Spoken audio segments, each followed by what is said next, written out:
Everyone, in this video, I'll show you how to fix the issue of the EERO gateway flashing blue. So let's dive right in. If your EERO is flashing blue, then it means it's either trying to connect to the internet or it's been reset and needs to be added back to the network.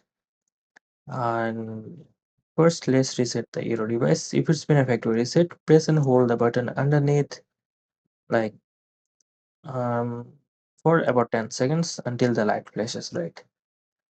And then release the button and it will begin flashing blue. This will be like 6 to 10 seconds enough.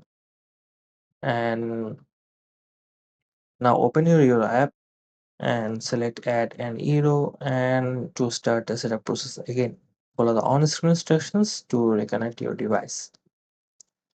And if it's still blinking blue after that, it might be due to a connection issue. Like this forum here has, I've seen some similar problems here.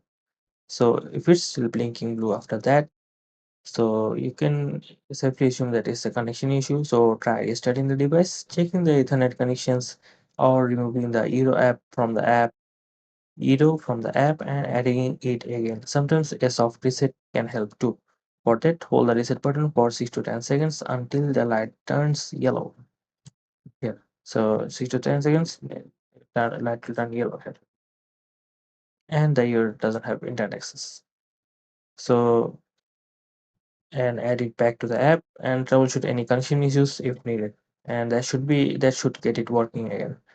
And that's all there is to it. This is a very fairly common issue and the solution is very simple as well. And thanks for watching and I'll see you in the next video.